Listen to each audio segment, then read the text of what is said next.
What's up, guys? Welcome back to the channel. So there's a lot of birds chirping right now. Can you hear that? It's nice, even though it's not springtime. But welcome back to the channel, guys. So today I wanted to do a couple small things to the car, and then I realized in the last couple videos that I actually haven't taken any of you guys along for a ride yet.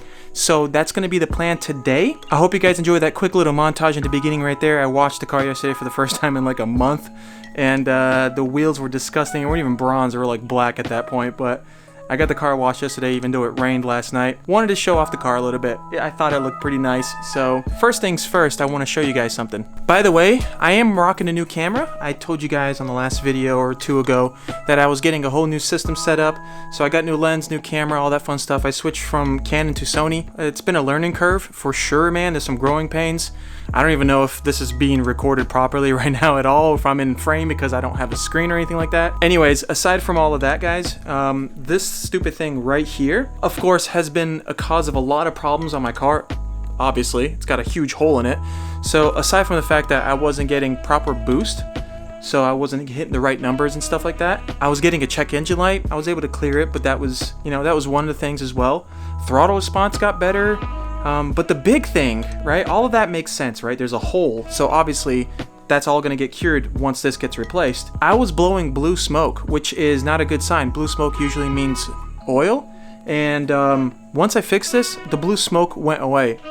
If any of you car geniuses out there can figure that out, I thought I knew everything about possible with it when it comes to like Evos and like, 4-cylinder engines and stuff like that.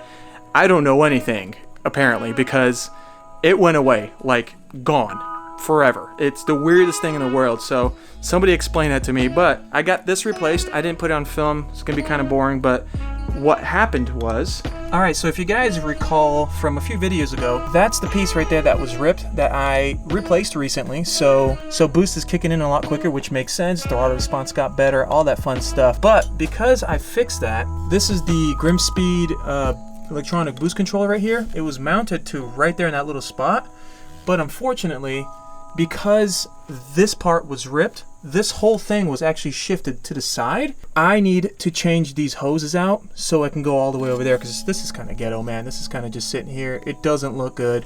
So that's my plan today. And then after I swap out those hoses, I'm gonna go ahead and switch the gauge from reading bar to PSI. It made sense before that I was only seeing like 8, and I was like, why is this 8? This thing does at least 21 stock, minimum stock, And come to find out, it was that problem with the coupler. But the plan is to switch it back to PSI. I could read bar, but PSI is a little bit easier for me to comprehend. All right, so this shouldn't be too difficult to do. I kind of ghetto rigged all this, so I would at least have a boost controller and I wouldn't get any freaking lights, check engine lights or anything like that. Yeah, so first one I'm gonna do is I gotta undo that.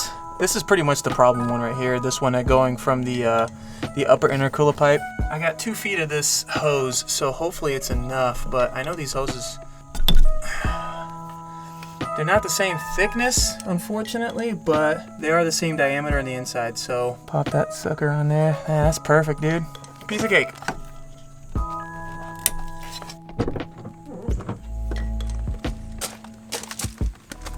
I don't know if I even told you guys this, but I figured out the software. I may have said it in a video briefly recently, but I downloaded the wrong thing. How am I supposed to know, man? This card came with no instruction manuals of all the aftermarket mods done to it, so you know what I mean? Like I'm learning as I'm going, but I think it comes on. Yep, USB. Boom, connects immediately, dude. It's so sick. I don't even have to turn the car on or anything like that. I don't know if you guys can even see this on the screen or not, but right now, so up here is display options, alarm flash, and then installed face, dimmer brightness. You can actually also control bar graph LED. So if you want it red, orange, green, like where you want, like on the LEDs on the outside, it's kind of rad. So you can pretty much set up what you want the center gauge or the center screen to show, and then what you want the outside to show. So I switch it back to PSI. Done. Yeah, let's go for a drive.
Dude, this car, this car is seriously a blast to drive.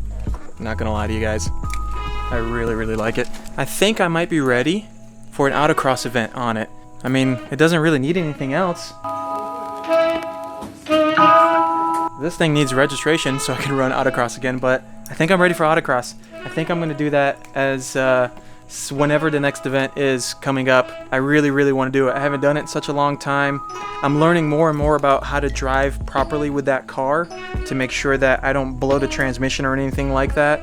And super sport mode, I used to think it was kind of harsh at first when I got it. It's like a regular manual car. If you know how to shift in the right points, then it's not as as harsh to shift. So when I drive it in normal mode and sometimes even sport mode, it's jerky, man. Like, it's everywhere. It doesn't know where it needs to go. Like, I hate it. So I'm always switching to manual mode so at least I'm in control. After that last ride right there, especially super sport mode is definitely the way to go.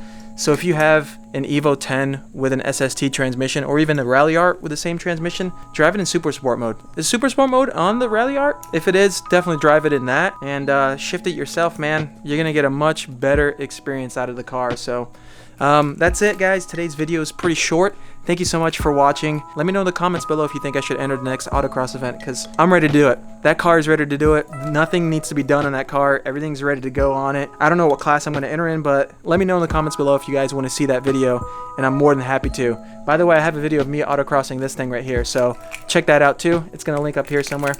And yeah, I'll see you guys in the next video. Thank you so much for watching. Peace.